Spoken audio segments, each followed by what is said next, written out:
leo tulikuwa tumekuja hapa Karema kwa kazi moja tu, kutembelea na kuona mradi wa ujenzi wa meli 4 za mizigo unaofanywa na kampuni ya Gold Voyage Logistics, ambao meli hizi 4 walizozijenga zitakuwa zikifanya kazi katika ziwa letu Tanganyika.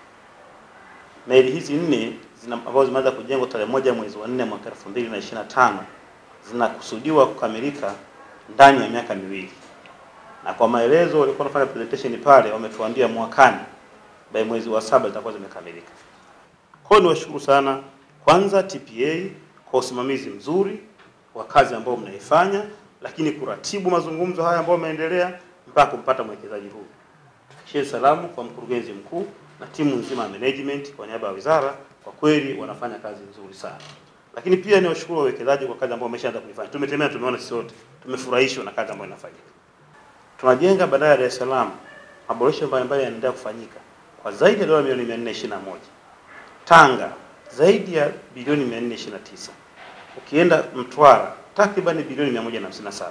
Kwa unaweza kaona Daktari Samia Suluhu Hassan alivyoamua kujenga bandari karibu zote kwenye bahari kuu na kwenye maziwa. Hapa nimezungumzia kwenye ziwa Tanganyika. Ungesema niongelee na Mwanza, ningeeleza kule Kemondo, North Mwanza na Bukoba. Ungesema ningeongelea Nyasa, ningeongelea bandari kubwa ya Mbamba ambayo inajengwa. Sasa ujenzi wa miundombinu hii yote unakwenda sambamba na ujenzi wa reli inayounganisha kutoka Dar es Salaam, inayounganisha kutoka Tanga pamoja na maeneo mengine kwenda kwenye maziwa haya. Lakini kule kwenye reli tumepitisha sheria ya open access. Yaani baada ya kukamilisha ujenzi wa miundombinu ya reli, wananchi au wawekezaji wa ndani na nje ya nchi wanaruhusiwa kuleta mabehewa au vichwa vya treni kwa ajili ya kuendesha. Ni kama wanaofanya kwenye barabara. Tumejenga barabara, ukiwa na maroli yako lete, ukiwa na mabasi yako lete. Sasa ndivyo hivyo upande wa ziwa Tanganyika. Tumejenga bandari ambazo nimezitaja hapo juu. Lakini bado tulikuwa hatujaanza kwenye kazi ya ujenzi wa meli kwa kiasi kikubwa. Serikali imesaini mkataba tayari, ambapo hivi ninavyozungumza tumeanza ujenzi wa kiwanda cha meli pale Katabe, ziwa Tanganyika kwa maana ya Kigoma. Kile kiwanda kitasaidia kuhudumia meli mbalimbali. Lakini pia tunakarabati meli yetu ya Mwongozo pamoja na Sangara pamoja na Liemba.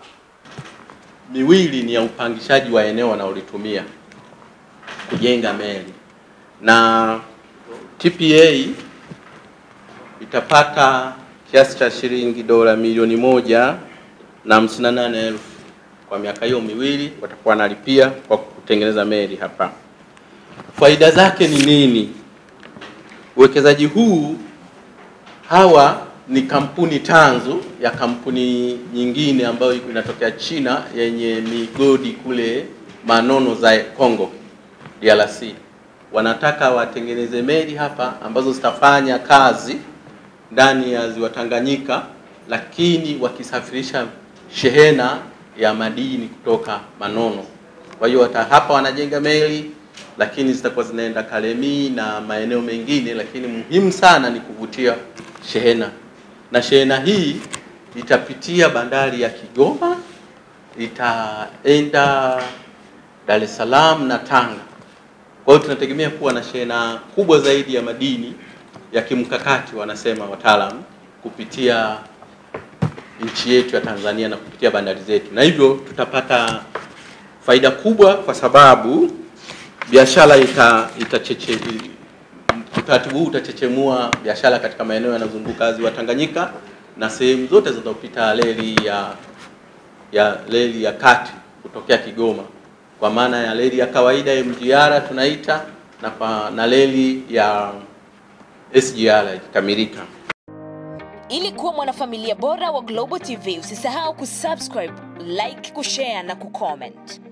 Baada ya kusubscribe, bonyeza alama ya kengele ili kupata taarifa kwa kila video inayopanda Global TV Online.